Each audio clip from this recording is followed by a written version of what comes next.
The first piece that you see is, I think, really representative of who we are. This is our very own administrative assistant at Loma Vista and our student there. And this was actually the article from Cal Matters when they were discussing our chronic absenteeism and more than anything, how we've been addressing it. It really does represent who we are in one image, in my opinion. So thank you, Mary Duan, for providing that image for me. This is who we are. So what you have here is a breakdown of how many students are enrolled from preschool to grade 6. We have approximately for this year, we had 8,454. As I have shared a little bit earlier, the 50% pretty much are English learners. And a little bit less than that are the students that are in our dual immersion program. Now, just as a reminder, not every English learner is in a dual immersion program. That's different students, and it could also be them as well. We have a very large population of students designated as foster homeless in our district, primarily homeless more than anything. And the rest is the adult staff in our district. We have with us about 579 classified and support staff members, including substitute classified. 787 are our certificated staff, our teachers and substitutes and academic coaches, psychologists, all of our other certificated pieces. And last but not least is our managers and our administrators. Out of those, as Trustee Ish already shared, 27 of them this year are our central office, and they do include our BCBAs and our nurse. Now, with that, I wanted to provide you also the idea of what we have as well in our district. We have, I believe, right now the operating budget that you have already or will be approving is 165. We are very fortunate to also have Measures G&H with us. One piece that we did not put in here was the grants that we've also been able to access with. That would be an additional $50 million for just this year. Through the last couple of years, it's been about $95 million in grants, and we're talking ESSER, the kitchen infrastructure, the English learners that we went for, and the pieces for our residency and UPK planning that we've been able to access. We are very much proud of everything that our students do and who our students are, but I'm just going to highlight for the purpose of this presentation 3 pieces. The chronic absenteeism is something that we do want to celebrate and acknowledge because we have really decreased from 40%, close to 40%, to about 18% by the time that we ended this school year. 40%, I want to say, was when we started in 2 years ago. Then this year, it was in the 38%. And let me just thank everyone, because it really took the collective effort of everyone in our schools and the relentless focus in our management meetings. And I think you also saw it in the shines and in the communications with our staff, and wanted to also congratulate Veranda Meadows, Loma Vista, Lincoln, and Sherwood, because they had an incredible impact within their schools, and a definite special recognition to Los Padres and Veranda Diaz, who really made remarkable achievements in reducing chronic absenteeism. The piece about our early education, you heard a little bit about how we're starting to really hone in on our early learners, and we're talking about UPK or UTK, which is the Universal Preschool, Universal TK. We do have now full day preschool that we're offering, and we're looking at expanding those efforts because that is where we see the need and the desire from our community. And of course, we do have TK, and in some sites we already have 2 TK classrooms, as this becomes more of an additional grade level in our state, and a very needed one if we're ever to close the achievement gap.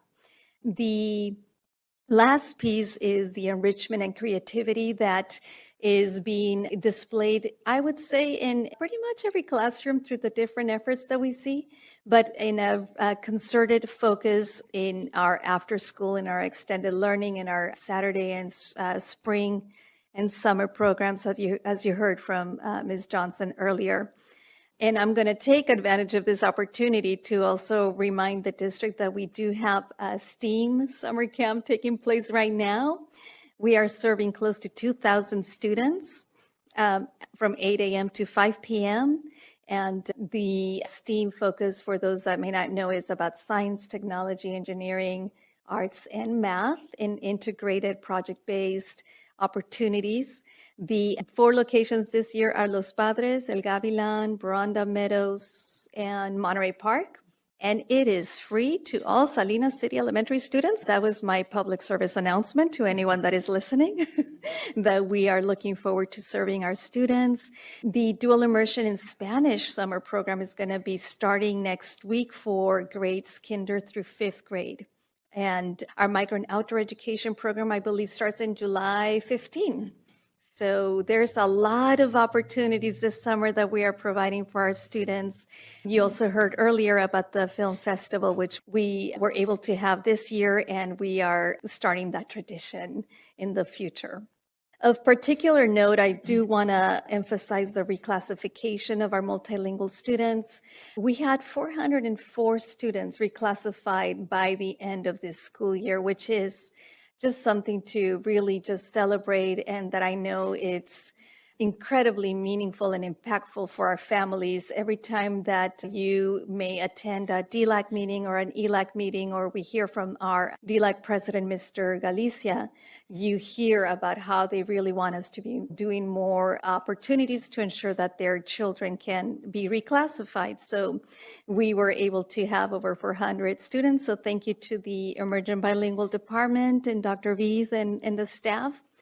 And we also had the first inaugural reclassification ceremony, which I believe the majority of you attended. It was spectacular and meaningful for each and every one of our family and the staff that was there. So we want to continue that in the future. So those were first and definitely a highlight.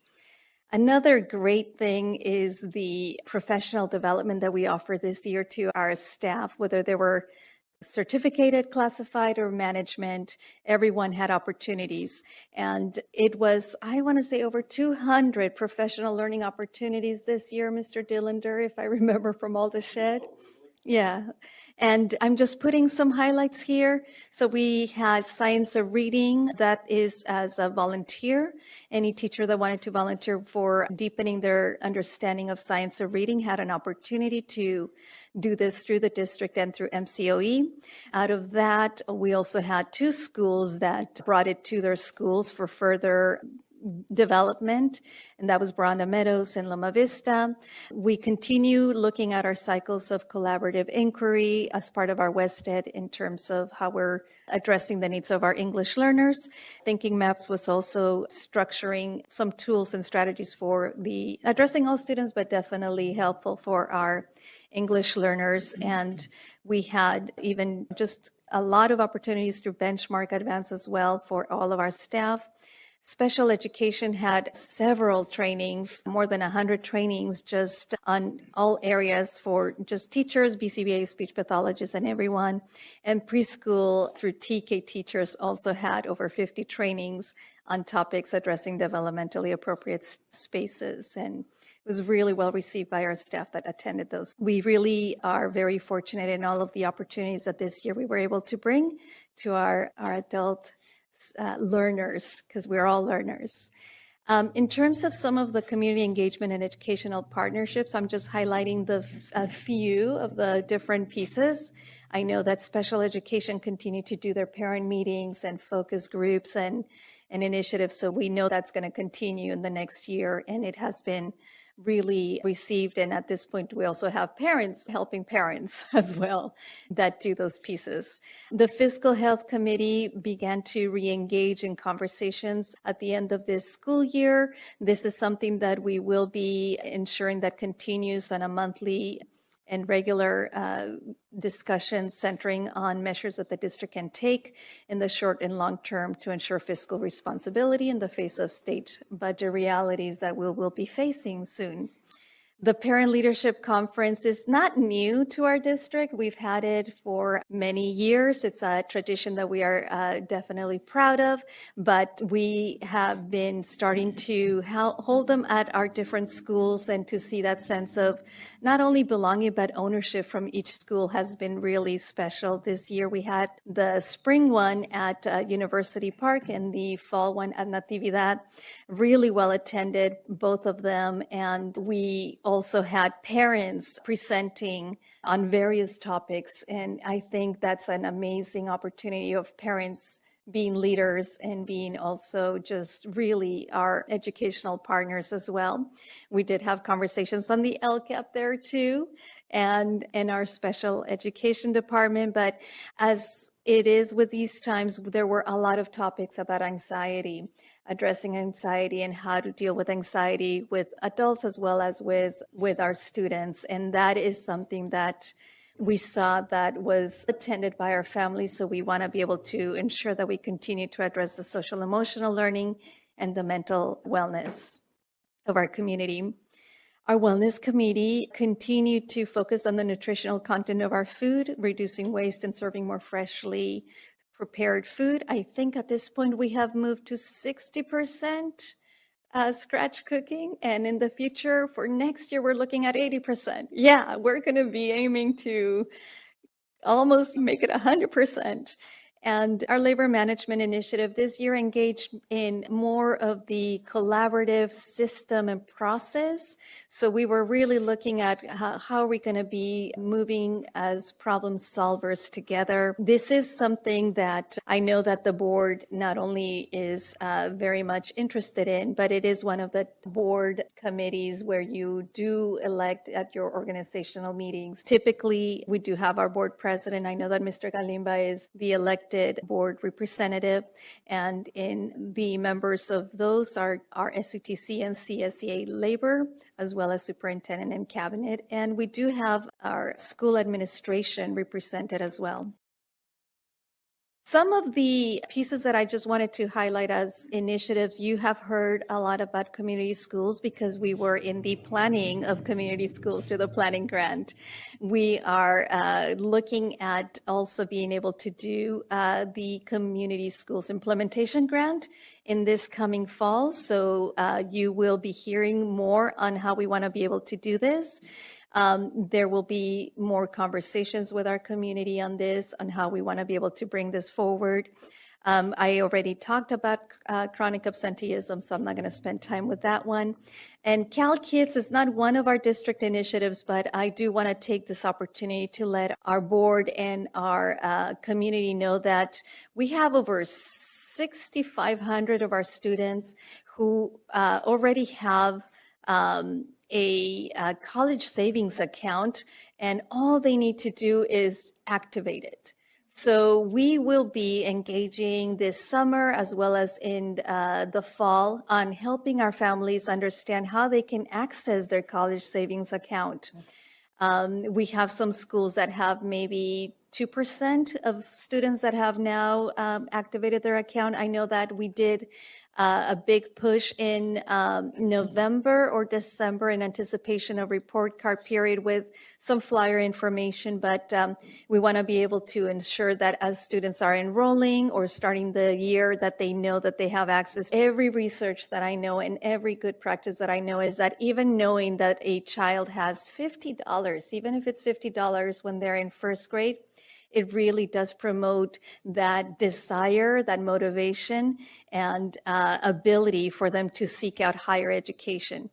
And the studies also do show that for mothers in particular, they actually experience less depression when they know that their child has something. So I think it's incredible and critical that here we have this opportunity. So let's make sure that our students can take advantage of this. And in our district in particular, the state, some of our districts have access to potentially $1,500, so $1,500 to activate that account. So we want to make sure that everyone knows of our community where and how to do that. Moving forward to next year, the challenges and opportunities that we see, and let me start with some of our opportunities, will involve many conversations and potentially more committees or ad hoc committees. We do move a lot in education in doing those pieces because we do want to be able to have the representation of all voices in the dialogue. It starts with the board setting direction and then moving to engaging our staff and families and educational partners. So the first one really is student voice. And you may remember this particular student of ours. She really shines through because she just exemplified leadership and at such an early age. And so we want to be able to see that bright agency, that ability to you just take ownership of your learning and agency, even when you're in elementary. It does not have to be until you're in high school or a secondary. So when we're looking at student voice, are we really student-centered, and how can we increase that? How are we ensuring that the learning spaces are also future-ready?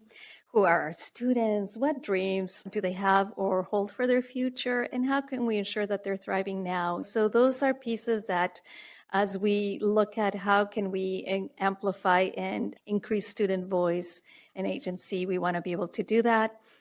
You've heard from community schools, and I know that you are definitely advocates about community schools. So I'm not going to spend too much time on that because you will hear it more in the months to come. Instructional opportunities, as we hear from you and from our community, we have an opportunity to meet the needs of our advanced learners. We really have done great progress with our English learners. We are going to continue to move forward in that direction. And with our students with disability, we have revised how we target the approaches of addressing their needs. We do have our Pearl program at El Gavilan, which has 3 SDCs, but we also have 3 SDCs at Laurelwood with our TAP program, and Barana Meadows probably had the highest number of SDCs this year. They also hold our 4 preschools.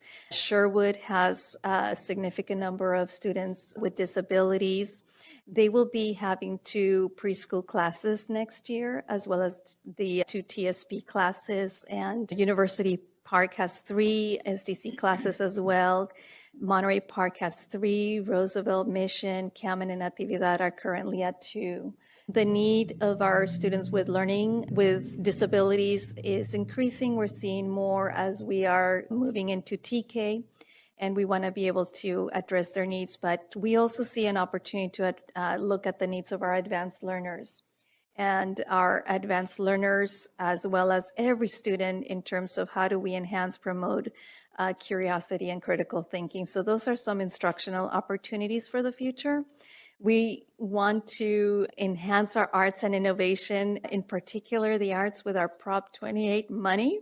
We have an incredible opportunity to engage in creating a robust program that can be sustained for generations to come. So that's something that we want to be able to take advantage next year as engage our community, and what do we want to see for our arts program. As a reminder, the Prop 28 funding is, the majority should be for staff cost. And so we do want to be able to ensure that we have the capacity of the staff that we want for that, but also it cannot be used to supplant existing programs. So it's something that we will need to develop a new program. Recruitment and retention. We are engaging with Alder University with our residency, and we do have a lot of residency programs. We're excited about the Alder partnership this coming year, and we do have other institutions as CSUMB, and I know that we also have partnerships with Hartnell to increase our workforce. As a challenge, you do know about our fiscal health. So this is a committee that, as mentioned before, that will continue to meet on a regular basis and then be bringing recommendations to the board as well. We will be looking at declining enrollment, attendance, and further recommendations to ensure that we are being fiscally responsible. And I wanted to share with you just a quick graph that you saw in the past. I want to say probably at the beginning of this school year with different numbers. So these are reflecting the current numbers and the projections more than anything. We continue to operate on deficit spending, and as you are aware, we have used one-time funds for ongoing costs such as salary and benefits. So those are pieces that we do want to be able to ensure that we can sustain and find ways of sustaining it. We definitely are very cautious and careful because people come as priority over programs. We are looking intentionally at what is it that we're bringing as programs. And please also know that this doesn't reflect any potential raises in salary and benefits that may come as a result of negotiations or negotiations that have concluded. And last, we can't do this alone. We have an incredible community of staff, but also we do have amazing partners in our community. And these are just some of the partnerships that we have that may be familiar to you because we either have brought you memorandums of understanding or grant opportunities or just different pieces. We're just very grateful and we appreciate the support of all of our educational partners, as well as many other individuals and entities that may not be listed here. And I just want to take an opportunity to thank everyone for joining us on our vision to inspire our students to recognize their talents and achieve their potential.